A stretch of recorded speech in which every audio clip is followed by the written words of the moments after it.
ഇവിടെ കുറെ വാഴയൊക്കെ മാറ്റിയിട്ടില്ല അതുകൊണ്ട് കിടക്കണം. അതാണ് ഒരു വെട്ടി മാറ്റുന്നത്. സാർ വന്നപ്പോ ഇന്നലെ വാഴ ഉണ്ടായിരുന്നു. ആ പിറ്റേ സാറങ്ങ് പോയി പിറ്റേന്നായപ്പോ അത് വീഴുകയും ചെയ്തു. ഒരു ആട്ടോ വരണ വഴി വേണം. നമ്മള് എനിക്ക് അതല്ലേ ഞാൻ പറഞ്ഞു, എനിക്ക് ഇത്രയും വയസ്സായി അന്ന് തൊട്ട് നടക്കണ വഴിയാണ് നമുക്ക്. അവസാനം എല്ലായിടത്തും പോയിട്ട് പരാതിപ്പെട്ട് മടുക്കുമ്പോഴാണ് നമ്മുടെ അടുത്തേക്ക് വരുന്നത്. നമുക്ക് എന്തായാലും ഇത് വിളിച്ച് പറയാൻ നിവൃത്തിയില്ല. കാരണം നമ്മളായിരുന്നു കാശൊന്നും വാങ്ങുന്നില്ല. നമ്മൾ കറക്റ്റായിട്ട് നമ്മൾ കാര്യങ്ങളൊക്കെ ഉള്ള കാര്യം വിളിച്ച് പറയും. ന്യായമായിട്ടുള്ള രീതിയിൽ തന്നെയാണ് സംസാരിച്ചത് സാറ്. എന്തായാലും ഇപ്പം നമ്മൾ വാർത്ത ചെയ്യുകൊണ്ട് ഒരു ബലം ഉണ്ടായല്ലോ.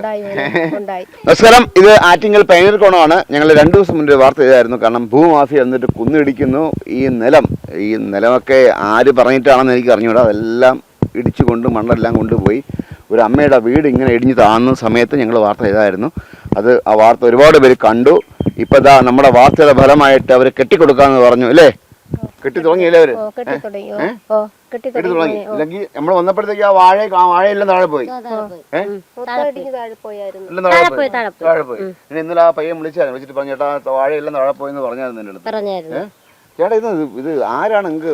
ചേട്ടനല്ലേ നോക്കുന്നത്? പണി നോക്കുന്ന ചേട്ടനല്ലേ? പണി നോക്കുന്ന ആരാണ്? വേറെ ആളാണ്. ഇത് ആരാ ഇതിന് പിന്നെ അനുമതി കൊടുത്ത് ഇങ്ങനെ വീടൊക്കെ സൈഡൊക്കെ കൊണ്ടിരിക്കാനായിട്ട്? കാരണം ഞാൻ ഒരു കാര്യം പറയട്ടെ, ഒരു നിയമമുണ്ട്. അതായത് നിങ്ങളൊരു കുഴി എടുക്കുന്നെങ്കിൽ എത്ര ആഴത്തിൽ എടുക്കുന്നു അത്രയും മീറ്റർ വിട്ടിട്ട് എടുക്കാൻ പാടുള്ളൂ. അത് ഇവരുടെ പാലിച്ചിട്ടില്ല. 2.5 സെന്റുള്ള വസ്തുവാണ് അവരുടേത്. അതും കൂടെ പോയേനെ, ആ വീടും കൂടെ പോയേനെ. നിങ്ങളുടെ വാർത്തയുണ്ടല്ലോ ഇപ്പൊ ഇത് നിങ്ങളിപ്പോൾ കെട്ടുന്നേ ഇല്ലേ? കെട്ടുമായിരുന്നോ? കെട്ടിക്കൊടുക്കാൻ പറഞ്ഞാണല്ലോ പാറ ഇറക്കിയ. എങ്ങനെ SI വന്നായിരുന്നല്ലേ? ഞങ്ങളെ വാർത്ത വന്ന ശേഷം SI ജിഷ്ണു ഒക്കെ വന്നായിരുന്നു അല്ലേ? എന്താ പറയാ SI എന്താ പറഞ്ഞ? കെട്ടിക്കൊടുക്കണം, നിങ്ങൾ ചെയ്ത തെറ്റാണ്. ജിഷ്ണു നല്ല മനുഷ്യനാണ്, നല്ല SI ആണ്. നമുക്കറിയാം. ന്യായത്തിന്റെ സാർ അങ്ങനെ തന്നെയാണ് പറഞ്ഞത്. കെട്ടിക്കൊടുക്കണം, വീട്ടിന് പ്രശ്നമാണ് എന്ന് സാറ് പറഞ്ഞു. അത് തന്നെ അവർ കെട്ടിത്തരാന്ന് ഇന്നലെ പറഞ്ഞത്. അല്ലെങ്കിൽ ഇപ്പൊ നിങ്ങള് താഴെ പോലും വീഡിയോ ഇത് കണ്ടോടെ നമ്മൾ ബസ്സിരുന്നപ്പോൾ വിളിച്ചു, സാർ വരെയാണ്. അപ്പോഴ് ചെറിയ കൊടുത്താൽ മതിയെന്ന് പറഞ്ഞിട്ട് സാർ പിന്നെ വിളിക്കുന്നു, നമ്മൾ വരും, നിങ്ങൾ വീട്ടിൽ കാണണമെന്ന് പറഞ്ഞു. നമ്മൾ ഇവിടെ എത്തിയപ്പോൾ തന്നെ സാറും വന്ന് കണ്ട്. സാറ് പറഞ്ഞത് നിങ്ങൾ ചെയ്ത തെറ്റാണ്, ഇത് കെട്ടിക്കൊടുക്കാന്ന് പറഞ്ഞിട്ട് എന്ത് കെട്ടിക്കൊടുക്കാത്തത് എന്നാണ് ചോദിച്ചത്. അങ്ങനെ തന്നെ പറയുന്നത് സാർ, അങ്ങനെ തന്നെ പറഞ്ഞു. 2.5 സെന്റ് വസ്തുവിനകത്ത് ഈ വീട് നിങ്ങൾ ഇടിഞ്ഞാൽ എന്ത് ചെയ്യും? നിന്നു തന്നെ രീതിയിൽ തന്നെ സംസാരിച്ചത്. അങ്ങനെ തന്നെ സാർ സംസാരിച്ചത് ന്യായമായിട്ടുള്ള രീതിയിൽ തന്നെയാണ് സംസാരിച്ചത് സാറ്. എന്തായാലും ഇപ്പം നമ്മൾ വാർത്ത ചെയ്യുകൊണ്ട് ഒരു ബലം ഉണ്ടായല്ലോ. ഞാൻ നിങ്ങളുടെ അപ്പോഴേ പറഞ്ഞില്ല. പിന്നെ നമുക്ക് ഈ വഴി എന്ന് പറഞ്ഞാൽ നമ്മള് അപ്പൂപ്പൻ അടവടി കിടന്ന് കിട്ടിയ സ്ഥലമാണിത്. 120 വർഷമെങ്കിലും നമ്മളിവിടെ കിടക്കാൻ തുടങ്ങിയിട്ട്. എനിക്ക് തന്നെ 57 വയസ്സായി. അപ്പൊ എത്ര വർഷം കൊണ്ട് ഇവിടെ കിടക്കണമെന്ന് മോനെന്ന് ആലോചിച്ചു. അവര് 1.5 മീറ്റർ വഴിയേ തരുള്ളൂ. 2 വയസ്സായ അമ്മമാരുണ്ട്, അവരെയൊക്കെ കൊണ്ടുപോയി ആട്ടോ എന്നാലും നമ്മൾ അവരെ ആശ്രയിച്ച് സംസാരിച്ച് അവർക്കൊരു ആംബുലൻസ് വേണം, വഴി വേണം, ഒരു കാറ് വേണം. കാറും ഇതൊന്നും നമുക്ക് മേടിക്കാൻ നിവർത്തിയില്ല. പക്ഷെ അവർ കാറുള്ളവരായിരിക്കാം, നമ്മൾ പാവങ്ങളാണ്. നമുക്കൊരു ആളിനെ വയ്യാതെ കൊണ്ടുപോകുമ്പോ ആട്ടോ വരണം, അതിനുള്ള വഴി നമുക്ക് കിട്ടണം. എത്ര അളന്നിട്ടിട്ടുണ്ട്? ഇത്ര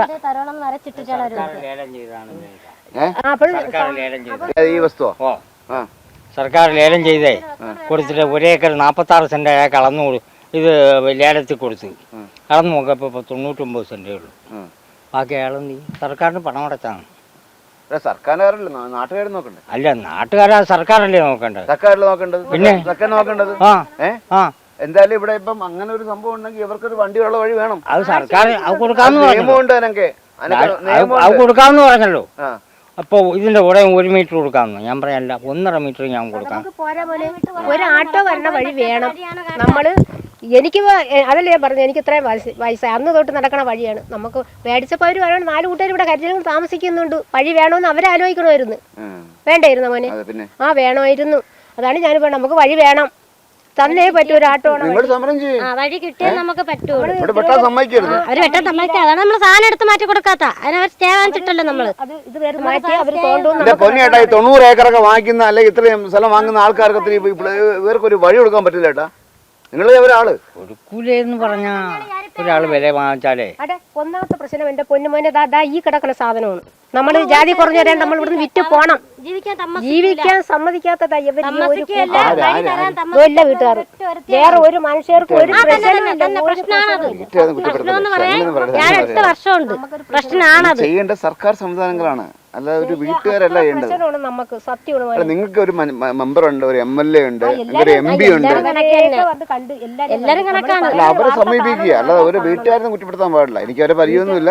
ഞാൻ കുറ്റപ്പെടുത്തലല്ല, അവര് പോലീസുകാർ വന്നതിനൊക്കെ പറഞ്ഞു അവർക്ക് ഇതിലെ വഴിയില്ല, നമുക്ക് ഇതിലെ വഴിയില്ലെന്ന് വരുന്നവരുടെയൊക്കെ പറയുന്ന വഴിയില്ല. അപ്പൊ നിങ്ങളുടെ ഒരു വിഷയം, നിങ്ങളെ വീടിഞ്ഞ വിഷയമായിരുന്നു, ഞാൻ ചെയ്തു. ആ ചെയ്ത വാർത്തയുടെ ഫലമായിട്ട് നിങ്ങൾ ഇപ്പൊ കെട്ടിത്തരുന്നുണ്ട്. വഴിയുടെ വിഷയത്തിൽ കണ്ടതിന് ശേഷമാണ് സാറേ ഇത് കെട്ടിത്തരുന്നത്. അല്ലെ അവര് വാർത്ത വന്നതിന് ശേഷം 15 ദിവസം കെട്ടിത്തരാന്നാണ് പറഞ്ഞ. ആ 15 ദിവസം കഴിഞ്ഞ് 2 മാസം ആയപ്പോഴത്തേക്കും അവര് കെട്ടിത്തന്നില്ല. ഇന്നലെ മെനിയാന്ന് ഈ വാർത്ത കണ്ടപ്പോ എല്ലാരും വന്നു തുടങ്ങി കെട്ടിത്തന്നു. കെട്ടാൻ ഇന്നതായി തോണ്ടിയിട്ട് ഇനി കെട്ടണമില്ലേ നമുക്ക് അറിഞ്ഞുകൂടാ. കെട്ടും, കെട്ടാതിരിക്കാൻ നിർത്തിയില്ല. ഞാൻ നമ്മളെ കൂടെ ഉണ്ടല്ലോ, നമ്മളെ കൊള്ളണ്ടല്ലേ. അതല്ല പിന്നെ നമുക്ക് എവിടെ ചോദിക്കാം. ഈ മക്കളോട് ചോദിക്കുക എത്ര ചോദിക്കായി. അപ്പൊ അവർക്കറിയാം നമ്മൾ പാവങ്ങളാണ്, നമ്മുടെ എന്ത് നടക്കും, നമുക്ക് MLA കാണാം, MBA കാണാം, നിങ്ങളെ മെമ്പറെ കാണാം, വിളിച്ചുകൊണ്ട് സംസാരിക്കാം, ഒക്കെ ചെയ്യാലോ. സംസാരിച്ചാ അവര് പണത്തിന്റെ ഉള്ള അടുത്തല്ലേ നിൽക്കുള്ളൂ. നമ്മള് പാവങ്ങൾ. ഇപ്പൊ ഒരാൾ വന്ന് ഒരു പാർട്ടിക്കാരൻ വന്നിട്ട് പറയണെങ്കിൽ തെങ്ങ് മുറിക്കണമെന്ന്, ഇന്ന് തന്നെ മുറിച്ചാൽ കൊള്ളാം ഇങ്ങനെയാണ് പറഞ്ഞിട്ട്. അതൊക്കെയാണ് അവർ ന്യായം. അവര് സഹായിക്കുമെന്ന് പറഞ്ഞാൽ അവരൊന്നും സഹായിക്കൂല. എന്നെ ചേച്ചിയുടെ വിളിച്ചിട്ട് പറയുന്നതാണ് ഈ തെങ്ങിന്റെ പാതി ഇന്ന് എന്നെ അങ്ങ് മുറിച്ചു കളയാനോ. അവർക്കറിയാതെ വീഴുമെന്ന് മനസ്സിലായില്ലേ. അവരെക്കാളും ബുദ്ധിക്കാരാണ് നമ്മള്. അമ്മക്കറിഞ്ഞൂടെ ഈ തെങ്ങ് നിൽക്കുമ്പോ ആടമെന്ന് അത് പുഴുത് വീഴുമെന്ന്. വീട് അങ്ങനെ വേണമെങ്കിൽ ഇടിഞ്ഞ പിന്നെ നല്ലത്, ഒരു കുഴപ്പമില്ലായിരുന്നു. ഇത് അവരന്ന് കെട്ടി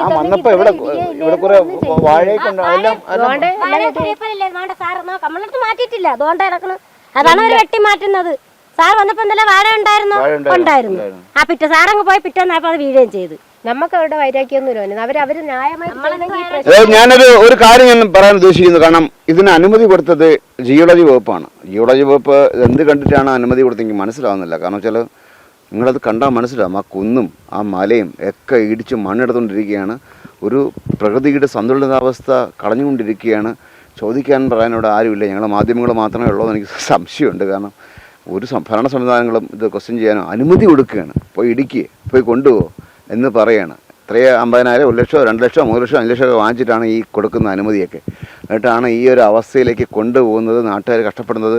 അവസാനം എല്ലായിടത്തും പോയിട്ട് പരാതിപ്പെട്ട് മടുക്കുമ്പോഴാണ് നമ്മുടെ അടുത്തേക്ക് വരുന്നത്. നമുക്ക് എന്തായാലും ഇത് വിളിച്ച് പറയാൻ നിവൃത്തിയില്ല. കാരണം നമ്മളായിരുന്നു കാശൊന്നും വാങ്ങുന്നില്ല. നമ്മൾ കറക്റ്റായിട്ട് നമ്മൾ കാര്യങ്ങളൊക്കെ ഉള്ള കാര്യം വിളിച്ച് പറയും. അത് ശ്രദ്ധയിൽപ്പെടുത്തും. നമ്മളെ വാർത്ത വന്നുകൊണ്ട് മാത്രമാണ് ഇപ്പോൾ ഇവിടെ ഒരു സൈഡ് വാൾ കെട്ടാൻ വേണ്ടി വന്നിരിക്കുന്നത്. മാത്രമല്ല പിന്നെ എനിക്ക് ജിഷു സാറിന് എനിക്ക് പറയാതിരിക്കാൻ നിവൃത്തിയില്ല. അദ്ദേഹം ഇവിടെ വന്നു. അദ്ദേഹം ഇവർക്ക് കെട്ടാമെന്ന് വാക്കുകൊടുത്തു. അവരെ വിളിച്ച് കെട്ടാൻ വേണ്ടി പറഞ്ഞു. ജിഷു സാറിന് ഞാൻ വീണ്ടും ഒരു ഹാറ്റ്സ് ഓഫ്, മുമ്പ് ഞാൻ കൊടുത്തിട്ടുണ്ട്, ഇപ്പോഴും ഞാൻ ഹാറ്റ്സ് ഓഫ് കൊടുക്കുകയാണ്. കാരണം അദ്ദേഹം വന്ന് വളരെ ന്യായമായിട്ട് സംസാരിച്ചു. അതൊക്കെ ഭയങ്കര സന്തോഷം. നല്ല രീതിയിൽ നമുക്ക് വേണ്ടി തന്നെയാണ് സംസാരിച്ചത്. അത് കേൾക്കുമ്പോൾ ഒരു സന്തോഷമുണ്ട്. കാരണം ഭരണ സംവിധാനത്തിലെ ഏതെങ്കിലും ഒരു ഭാവമെങ്കിലും ഈ പാവപ്പെട്ടവരുടെ കൂടെ നിൽക്കുന്നത് കാണുമ്പോഴത്തേക്ക് സന്തോഷമുണ്ട്. അദ്ദേഹത്തിന് എല്ലാവിധ എന്താ പറയുക അഭിനന്ദനങ്ങളും ഞാൻ അർപ്പിക്കുകയാണ്.